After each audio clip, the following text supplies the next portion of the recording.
ఓం గం గణపతియే నమః. ఓం నమః శివాయ. ఓం శ్రీ మాత్రే నమః. ఓం శ్రీ గురుభ్యో నమః. సర్వమంగళమాంగళ్యే శివే సర్వార్థ సాధకే శరణ్యే త్రయంబకే దేవి నారాయణి నమస్తే.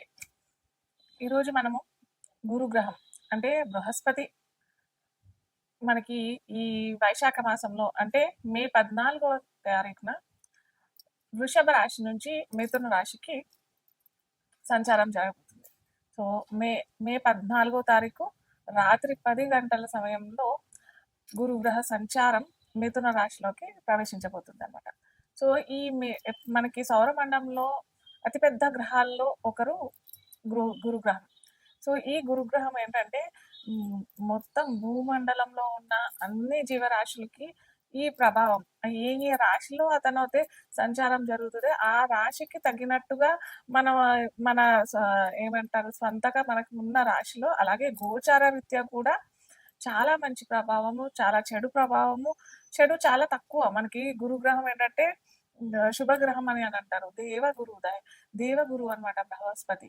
సో అందుకే ఎక్కువగా చెడు ఫలితాలు అయితే ఇవ్వడు. ఇన్ జనరల్ గా గురుగ్రహము చెడు ఫలితాలు ఇవ్వడు.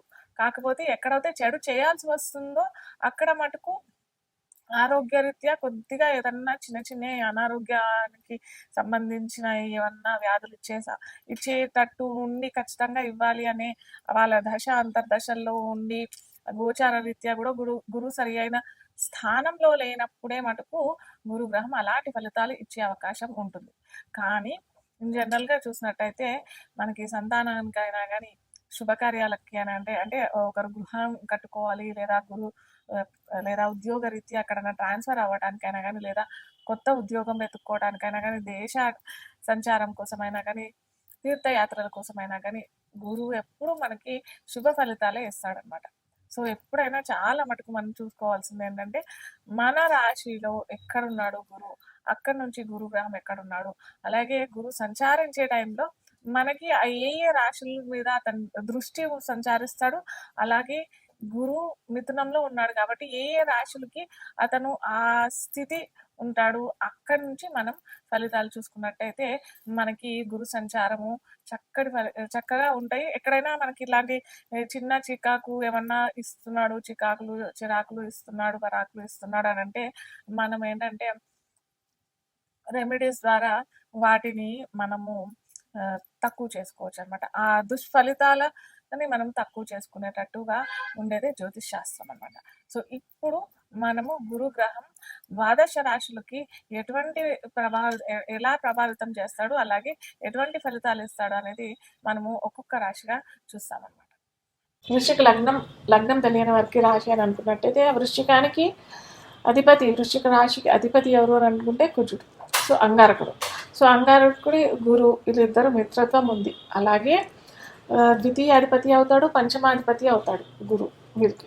సో ఇక్కడ మనకి ద్వితీయ ఫలితాలు అయితే వస్తాయి. ఎందుకంటే మనకి గురు సంచారం అష్టమంలో జరిగినా కానీ అష్టమం నుంచి మనకి ద్వితీయాన్ని చూస్తాడు కాబట్టి ఇక్కడ మనకి సీక్రెట్ మనీ అంటే అనుకోని ఎవరికి తెలియని సీక్రెట్గా ఏదైనా చేస్తూ ఉంటారు కదా. సీక్రెట్గా అంటే ఏదో స్మగ్లింగ్ అలాంటివి కాదు, ట్రేడింగ్ లేదా ఇంకేదన్నా ఒక ఉద్యోగంలో ఉండి ఇంకేదైనా వ్యాపారం చేసుకుంటున్నాము అని నలుగురికి తెలిస్తే ఇటు ఉద్యోగానికి అవరోధం వస్తుందని చెప్పకుండా అందరికీ నలుగురికి చెప్పకుండా చేస్తూ ఉంటాం కదా. కొందరు వ్యాపారం చేస్తుంటారు కదా.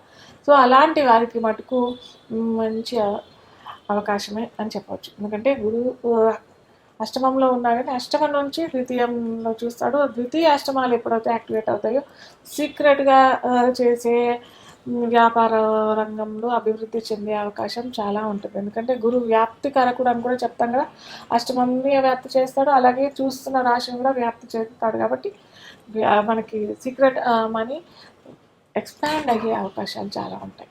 అలాగే ఫ్యామిలీ ఎక్స్పాన్షన్ అని అంటే మనకి ఇంట్లో ఏదన్నా అటు సంతానకారకుడు కూడా అవుతాడు కాబట్టి సంతానం అభివృద్ధి చెందే అవకాశం, సంతానం లేని వారికి సంతానం కలిగే అవకాశం, సంతానం ఇంట్లోకి వచ్చే అవకాశం. అంటే ఎక్కడన్నా దూరదేశాలకు వెళ్ళటము లేదా ఎక్కడన్నా ఏమంటారు హాస్టల్స్లో ఇప్పుడు చాలా మంది ఉంటున్నారు కదా. సో అలాంటి వాళ్ళ పిల్లలు దీర్ఘకాలికంగా ఈ సంవత్సరం ఉండే అవకాశాలు, అలాగే సంతానం లేని వారికి సంతాన ఉత్పత్తి అయ్యే అవకాశం చాలా ఈ సంవత్సరం ఉంటుంది వృశ్చిక లగ్నం వృశ్చిక రాశి వారికి. అలాగే వ్యయాన్ని కూడా చూస్తుంటాడు.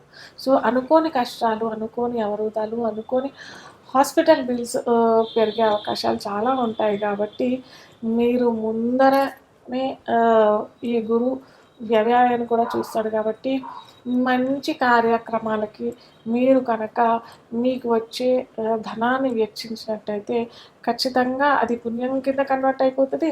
మీరు చేసే దాన ధర్మం సాటిస్ఫాక్షన్ అవుతుంది కదా. సపోజ్ ఒక 1000 రూపాయలు మన చేతి నుంచి ఈ రేపో ఎల్లుండో పోతాయి అని అనుకుంటే, ఆ 1000 రూపాయల్లో మీరు ఒక 200 100 రూపాయలు ఎక్కడో అనాథ శరణాలయంలోనో లేకపోతే ఇంట్లో పని వరకైనా లేకపోతే పురోహితుడికైనా ఇచ్చారు అని అనుకుంటే, ఆ 100 ఇంటూ 1000 రూపీస్ మిగిలిపోయి అది ఆ అనవసరమైన ఖర్చు ఈ దానం కింద ధర్మం కింద కన్వర్ట్ అయ్యే అవకాశాలు చాలా ఉంటాయి. కాబట్టి ఈ సంవత్సరం మొత్తం పొడుగునా మీరు ఖచ్చితంగా దాన ధర్మాన్ని కిందనే కన్వర్ట్ చేసుకుంటే చాలా మంచిది.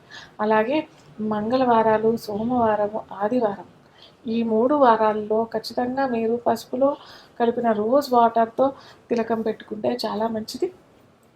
అలాగే పసుపు కలర్ వస్తువులు లేదా వస్తువులు తినడానికి అంటే పళ్ళు, మ్యాంగోస్ విరివిగా మనకు దొరుకుతాయి. అరటి పళ్ళు కూడా మీరు ఇవ్వండి, దానం చేయండి. అలాగే మీరు తీసుకోండి కూడా, పుచ్చుకుంటే కూడా చాలా మంచి ఫలితాలు వస్తాయి. అలాగే బెల్లం కూడా మంగళవారాలు ఏదన్నా, ఎలాగో మనకి ఈ వైశాఖ మాసంలో ఉదక భాండం ఇస్తే చాలా మంచిదని అంటారు కదా, కొంచెం గంధం ఇవ్వడానికి కూడా ప్రయత్నం చేయండి. అలాగే బెల్లం కలిపిన నీటిలో దాంట్లో కొద్దిగా మిరియాల పొడి, సొంటి పొడి ఇలా కలిపి మీరు వచ్చిన ఏమంటారు గుళ్ళో అయినా లేదా ఇంటి దగ్గర అయినా కొద్దిగా పంచడానికి ప్రయత్నం చేస్తే మనకి అనవసరమైన ఖర్చులు నిరోధించిన వాళ్ళు అవుతారు. సో ఈ విధంగా ప్లాన్ చేసుకున్నట్టయితే వృశ్చిక లగ్నానికి కూడా అటు వ్యయం ఖర్చు కాకుండా మంచిగా కన్వర్ట్ అయ్యే అవకాశాలు చాలా ఉన్నాయి. ఇప్పుడు మనము ధను లగ్నం తెలియని వారికి రాశి అని అనుకున్నట్టయితే గురు లగ్నాధిపతి అవుతాడు. ఇక్కడ మనకి రాశ్యాధిపతి లగ్నాధిపతి గురువే అవుతాడు. కాబట్టి గురు సంచారం సప్తమంలో అవుతాడు. సప్తమం నుంచి గురు తన లగ్నాన్ని, తన రాశిని చూస్తాడు, తన సొంత రాశిని చూస్తాడు. కాబట్టి ఎలాంటి ఫలితాలు ఇస్తాడో మనం ఇప్పుడు చూద్దాం. అన్ని రాశుల కంటే ధను రాశి వారికి చాలా బాగుంటుంది. ధను లగ్నం వారికి చాలా బాగుంటుంది. అటు వివాహం కావాలి, చాలా రోజుల నుంచి వివాహం అవ్వట్లేదు, మ్యాచెస్ కుదరట్లేదు అని అనుకునే వారికి, లేదా కొత్తగా వ్యాపారం చేసుకోవాలి అని అనుకునే వారికి, లేదా ఆల్రెడీ వ్యాపారం చేస్తున్నారు, అటు ఇంపోర్ట్స్ అయినా ఎక్స్పోర్ట్స్ అయినా లేదా ట్రేడింగ్లో అయినా కానీ సరైన లాభాలు చూడట్లేదు, జరగట్లేదు, అవ్వట్లేదు అని అనుకునే వారికి కూడా చక్కటి ఫలితాలు ఇస్తాడు గురు సంచారం. గురు తన రాశిని చూస్తాడు. అలాగే సప్తమంలో ఉన్నాడు కదా, సప్తమం వ్యాపార రంగం అవుతుంది. అలాగే సప్తమం వైవాహిక రంగ స్థానం అవుతుంది అక్కడ. అలాగే గురు కనుక చూసినట్టయితే మనకి పంచమాన్ని చూస్తాడు. కాబట్టి అటు నుంచి లాభం కూడా అవుతుంది. వీరికి లాభం కూడా అవుతుంది. కాబట్టి వీరికైతే చక్కటి ఫలితాలు ఇస్తాడు. కాబట్టి మనకి గురు ధనురాశి వారికి కాబట్టి అటు లాభాలు, అటు వ్యాపార రంగం అభివృద్ధి, వ్యాప్తి. మనం ఎప్పుడో చెప్పుకున్నాం కదా, ఎప్పుడైతే గురువు ఏ స్థానంలో కూర్చున్నాడో ఆ స్థానం వ్యాప్తం చెందడానికి ఉంటుంది. కాబట్టి ఇది వ్యాపార రంగం. కాబట్టి వ్యాపారంలో వ్యాప్తి అంటే ఎక్స్పాన్షన్ ఆఫ్ బిజినెస్. మీరు ఏమంటారు, ఓన్లీ ఇంపోర్ట్స్ ఏమంటారు, మన దేశంలో ట్రేడింగ్ అన్న ఏదన్నా వ్యాపారం చేస్తున్నారు, ఎన్నో రోజుల నుంచి ఫారిన్కి ఎక్స్పోర్ట్ చేద్దాము, ఫారిన్కి కూడా మనం ఏమంటారు వ్యాప్తి చేస్తాము అని అనుకునే వారికి మటుకు ఇది చాలా మంచి శుభవార్తనే అని చెప్పుకోవచ్చు. ఎందుకంటే ఇక్కడ వ్యాపారం అభివృద్ధి చెందే అవకాశం, వ్యాపారం ఎక్స్పాన్షన్ అయ్యే అవకాశము, అటు మంచి అనుకూలంగా ఉండే స్పౌస్ అంటే భర్తన లభించే అవకాశం, అంటే వివాహానికి అనుకూలమైన సమయం అని చెప్పవచ్చు. అలాగే తృతీయ అని కూడా చూస్తాడు. కాబట్టి గురువు వీరికి అన్ని విధాల సౌకర్యాలు, అనుకూలం.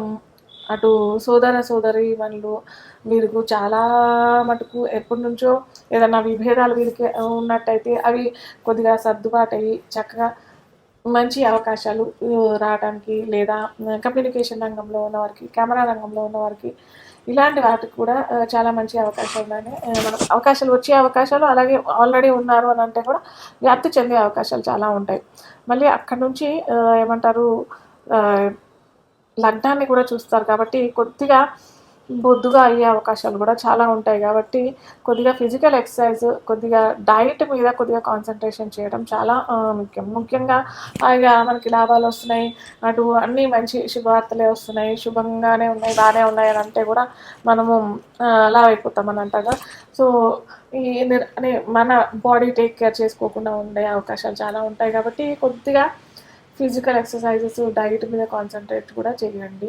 చేస్తే చాలా చక్కటి ఫలితాలు స్పెసిఫిక్గా అన్ని ద్వాదశ రాశుల్లో మనకి ముఖ్యంగా ధను రాశి, ధను లగ్నంలో జన్మించిన వారికి ఈ 7 అంటే 2025 మే నుంచి 2026 జూన్ వరకు 13 నెలలు ఉంటాడు. కాబట్టి చక్కటి ఫలితాలు ఇచ్చే అవకాశాలు ఉంటాయి. కాబట్టి ఇవన్నీ చాలా చక్కగా ఉపయోగించుకోవడానికి ప్రయత్నం చేస్తారనేసి అనుకుంటున్నాను.